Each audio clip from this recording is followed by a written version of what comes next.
primera vez que vi un fantasma fue a los 4 años de edad. Era en la casa de una tía durante una fiesta. Creo que yo era el último niño despierto. Y de repente, entre los silencios que había cada que acababa una canción, escuchaba una voz, como de una niña a mis espaldas. Estábamos en círculo en un patio enorme y detrás de mí lo único que había eran varias columnas de árboles frutales. En algún momento decidí voltear y poner atención.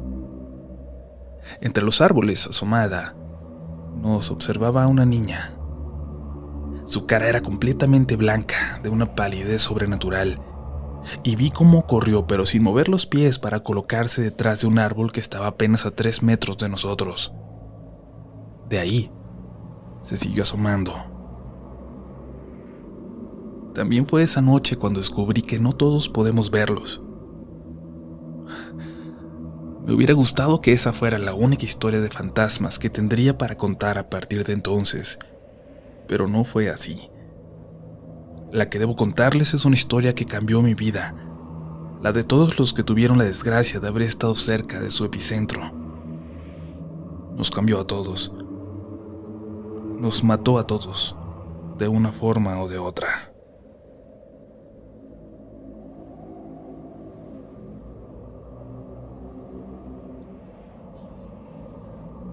Desde que yo tenía memoria vivimos en la Casa Azul. Por alguna razón siempre le llamamos así. Era muy bonita, grande, y una tía le ayudó a mis padres a comprarla. Tenía cuartos de sobra, tenía un jardín muy lindo en la parte de enfrente. Sin embargo, parecía estar en el barrio equivocado.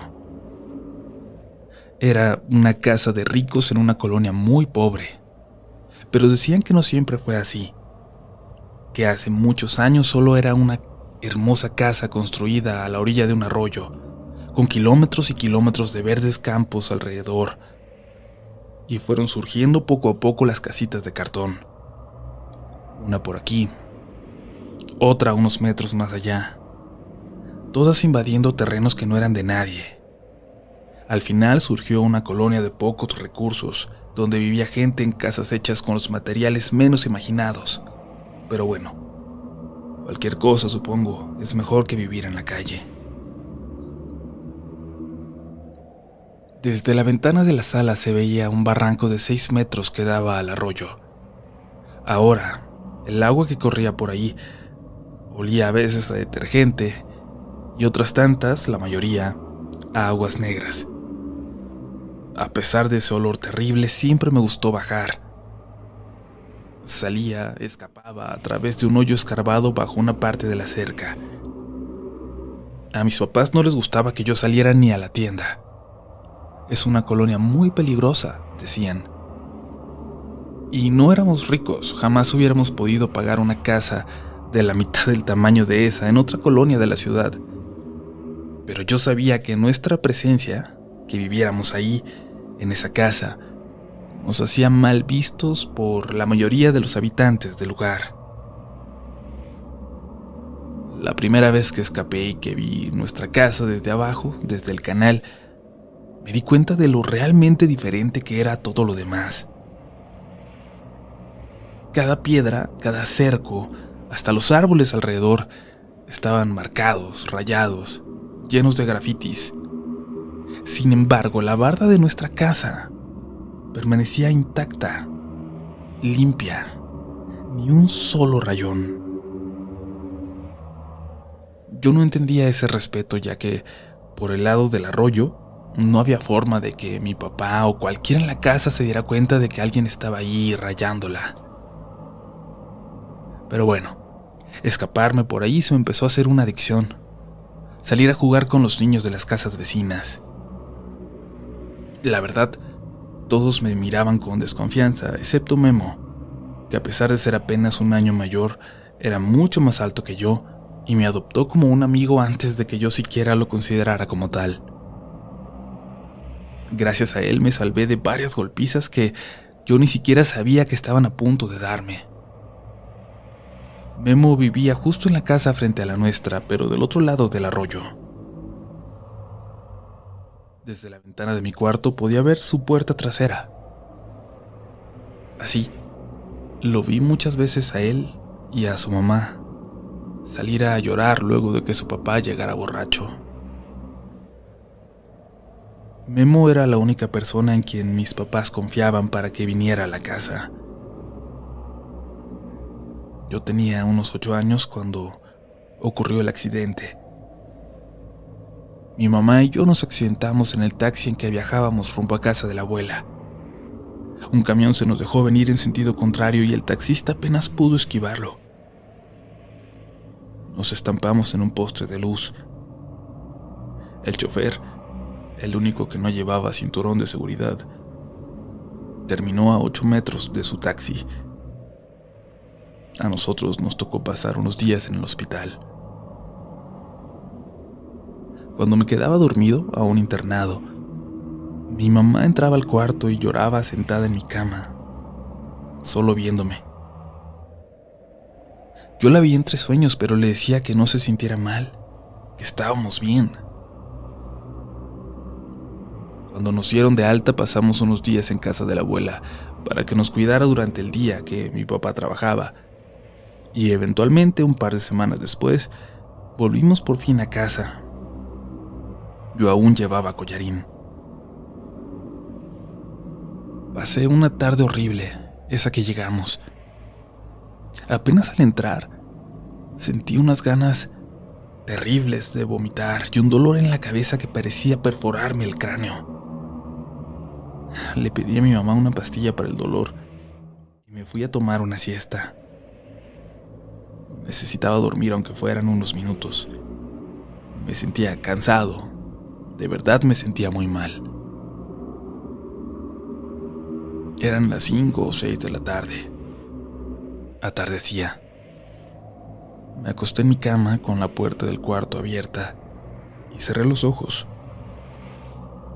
Entre sueños pude escuchar que Memo me gritaba desde la calle y luego a mi mamá avisarle que no iba a salir a jugar. Cerré los ojos. Los abrí, según yo unos momentos después, pero entonces vi el reloj. Eran las 9:30 de la noche. En la cocina, a lo lejos, escuchaba a mi mamá cocinar. La televisión también se escuchaba en la sala, con el sonido de las noticias. Eso quería decir que ya había llegado mi papá. Sentí, de pronto, muchas ganas de estar con ellos, pero era como si no tuviera control de mi cuerpo. No podía ni levantar los brazos, ni abrir los ojos por completo. Ni siquiera pude gritarle a mi mamá que yo también tenía hambre, que me esperaran para cenar. Y se me cerraron los ojos, de nuevo. Y de nuevo sentí como si hubiera pasado un momento, pero cuando los abrí, pasaba de la 1 de la madrugada. Como en el hospital, mi madre lloraba en los pies de mi cama, otra vez. Tenía la cara entre sus manos. Intenté decirle que no llorara, pero apenas pude moverme y noté que estaba empapado, sudando. No llores, ma. Estamos bien. Me levanté con las piernas temblorosas. Las tenía prácticamente dormidas. Ya saben, de esas veces cuando hasta te duele pisar. Aún así me logré parar hasta la ventana para abrirla. Moría de calor. Vi que la luz de la casa de Memo estaba encendida. Espero que esté bien, pensé. Atravesé el cuarto para buscar mi pijama en el ropero, pero me detuve para tocarle el hombro a mi madre. Todo va a estar bien, le dije. Pero cuando la toqué, noté que su hombro era huesudo, pero de una forma horrenda, como si hubiera tocado su hueso apenas cubierto por algo de piel, apenas cubierto por el camisón. Su pelo estaba enmarañado, su camisón muy sucio. Me di cuenta de que esa mujer que lloraba con la cabeza entre sus manos, sentada en mi cama, no era mi mamá. En 2 o 3 saltos llegué hasta el cuarto de mis papás. Entré corriendo y me lancé en su cama pidiéndoles ayuda. Se levantaron a calmarme. Mi papá fue a mi habitación y todo estaba en orden. Mi mamá me dijo que me quedara esa noche ahí con ellos. Yo me preocupaba porque todavía no sentía mis piernas, pero eventualmente pude dormir. Por la mañana mi mamá platicó conmigo. Era muy extraño, pero ella también había visto a una mujer en la casa la tarde anterior. Me dijo que la casa parecía estar haciendo ruidos, como si crujiera, como si se moviera constantemente, y entonces lo noté yo también. Era sutil, pero sí, lo escuchaba desde el día anterior y nunca antes había pasado. También el sonido del agua corriendo en el arroyo de atrás parecía estar ahora permanentemente presente, cercano. Mi mamá le atribuía todo esto al accidente, a una sensibilidad que habría despertado en nosotros, pero no sabíamos cómo funcionaba ni cuánto tiempo duraría. Me prometió hablar con una tía que sabía mucho de esas cosas a la mañana siguiente cuando yo regresara a la escuela. Y así lo hizo. Y recuerdo muy bien que ese día cuando llegué me recibió en casa con una sonrisa y chuletas de cerdo, mi comida favorita. Mira la foto que está en el mueble, detrás de ti, me dijo mientras me servía. En la foto está una mujer de pelo blanco, muy largo, chaparrita, con una cara sumamente amigable detrás de todas esas arrugas. ¿Qué tiene?, le pregunté. «¿Esa es la mujer que viste anoche?», me dijo. Miré la foto con un poco más de cuidado y el pelo podría ser similar, sí, pero no quería haberle visto la cara por ningún motivo, así que no podía comprobar que lo fuera. «No te preocupes más», dijo mi mamá. «Es mi abuelita. Yo no la conocí, pero dice mi tía que ahora es mi ángel, que seguramente está aquí para cuidarnos por el accidente». «No es un ángel, mamá, es un fantasma», le respondí. Me hizo un gesto de decepción y me dijo que entonces yo ya no la miraría. Le ofrecí una disculpa y me abrazó, y de la nada, mirando hacia el techo, hacia los vacíos en la casa, mi mamá dijo en voz alta: «Sabemos que estás aquí, tita, y eres bienvenida. Nos pone muy contentos tenerte con nosotros». A mí me dio un poco de escalofrío escuchar eso. A mi mamá hablando con un fantasma, con la mujer que había aparecido en mi cuarto, pero ¿qué más podía hacer? Le di un bocado a mi chuleta cuando una puerta se abrió en el piso de arriba, tornando con esas perillas viejas que había por toda la casa, y rechinó abriéndose poco a poco. Mi mamá sonrió y caminó hacia las escaleras, y entonces subió. Luego le escuché decir algo allá arriba, algo que no logré entender. Gracias al cielo, mi papá llegó en ese momento porque yo ya estaba muy intranquilo, pero no le quise contar nada cuando salí a recibirlo y a ayudarle con su maletín. Mi mamá tampoco le dijo nada. Bajó y le sirvió de comer, alegrándose porque había podido llegar temprano a casa para comer juntos. Ese día algo cambió en mi mamá.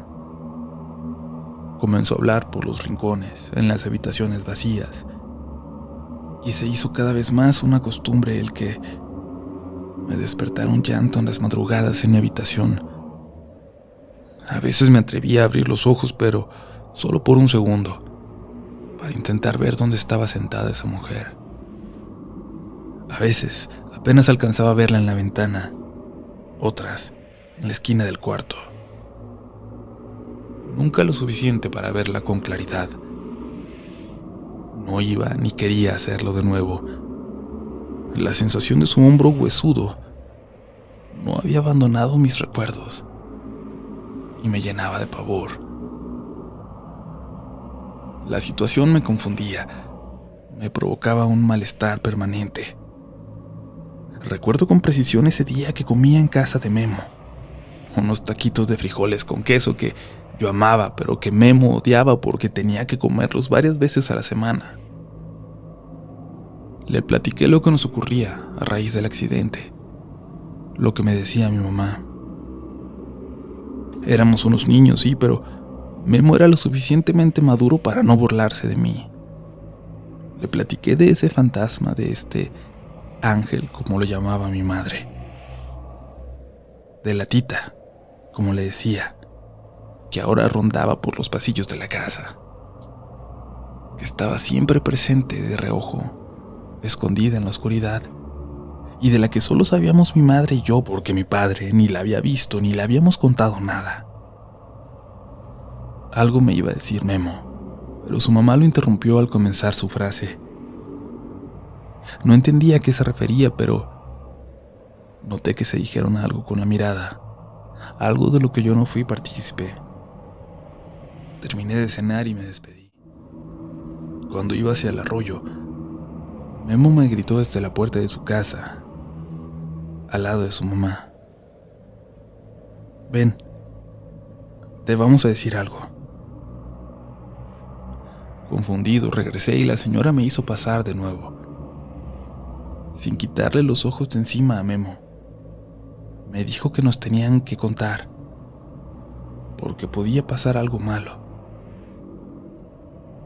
Tú ves a una señora en camisón blanco, con su pelo largo, con los ojos negros, con un negro que llena todas sus cuencas. No sé, no le he visto el rostro, les contesté asustado.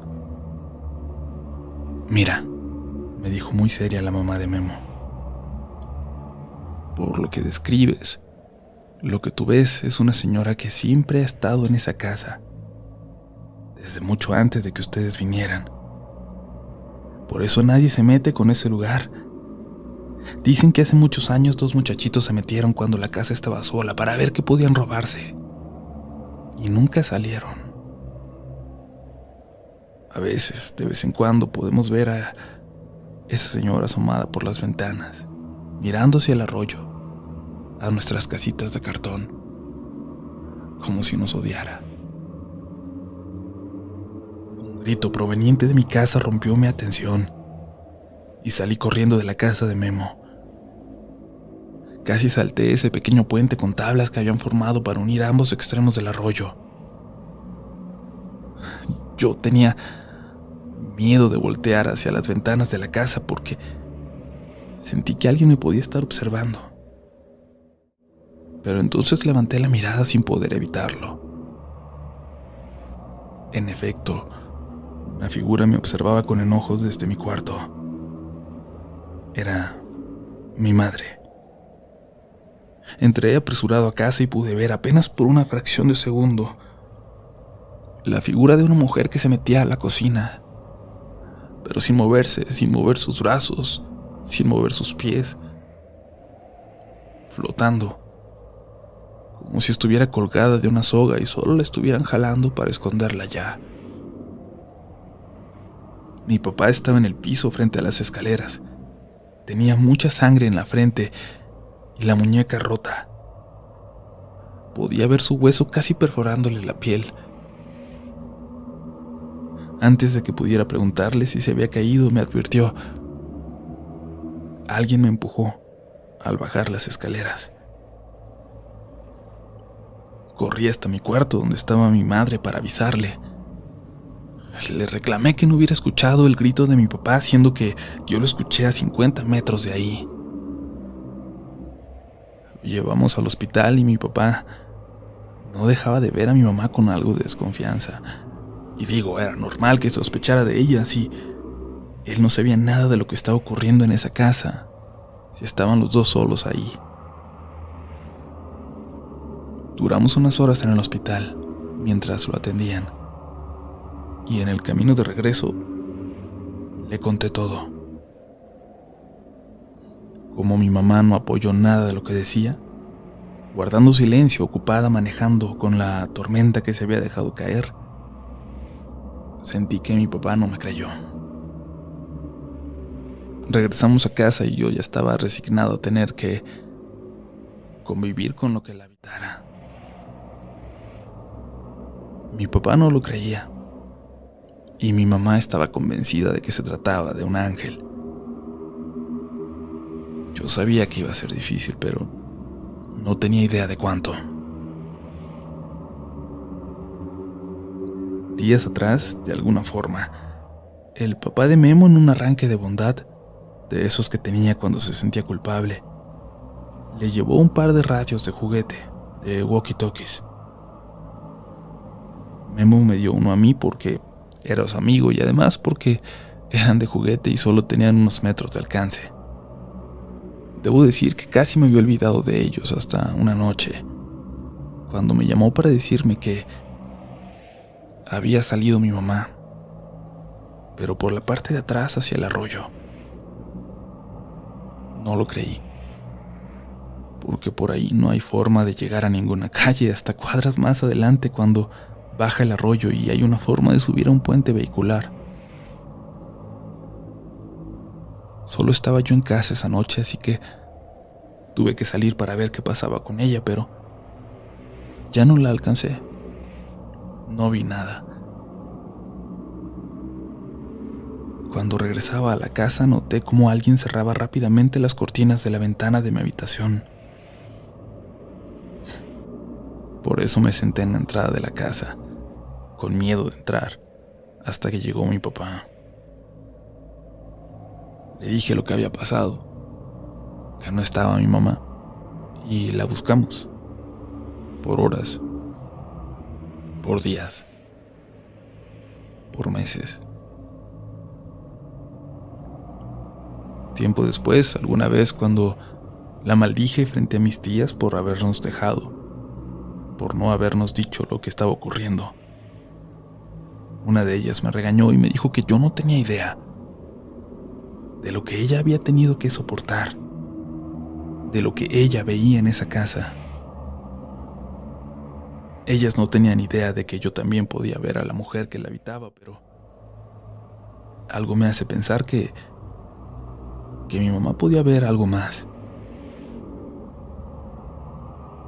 Mi papá cambió, para bien en ese tiempo. Quizás no podía con la culpa, pero se la pasaba conmigo. Rara vez me dejaba solo. Y sé que eso le afectó en el trabajo, pero la verdad es que yo tampoco quería estar solo ahí. Casi un año después, cerca de las 10 de la noche, como siempre, estaba a punto de acostarme. Cerré las cortinas de mi cuarto y noté a Memo en la puerta trasera de su casa, haciéndome señales. Quería que encendiera el walkie-talkie. Fui a buscar el mío, que hacía mucho que no encendía, y le pregunté que qué pasaba, que si todo estaba bien, pensando sobre todo en cómo se ponía su papá. Antes de terminar de preguntarle, escuché la puerta de mi casa abrirse y cerrarse despacio, como si hubiera entrado un ladrón. Carnal, tu mamá se acaba de brincar el cerco y se metió a tu patio, me dijo Memo desde el radio. Lo dejé caer. Salí corriendo del cuarto a buscarla. No tenía miedo, y cuando mi papá me escuchó gritar que mi mamá estaba en la casa, la buscó conmigo, los dos con lágrimas en los ojos. Pero no había nadie. Estábamos solos en la casa otra vez, solos nosotros y un olor a mar que nunca habíamos notado. Un olor hacía como huele el mar en las mañanas. Fue el día siguiente, en la noche, cuando llegó mi papá, que lo escuché lanzar muchas groserías al entrar y bajé corriendo para ver qué pasaba. Me dijo que cuando entró, estaba una señora en la sala, una viejita sentada en la oscuridad, pero que parecía haber desaparecido cuando encendió la luz. Era la primera vez que mi papá veía algo extraño en esa casa.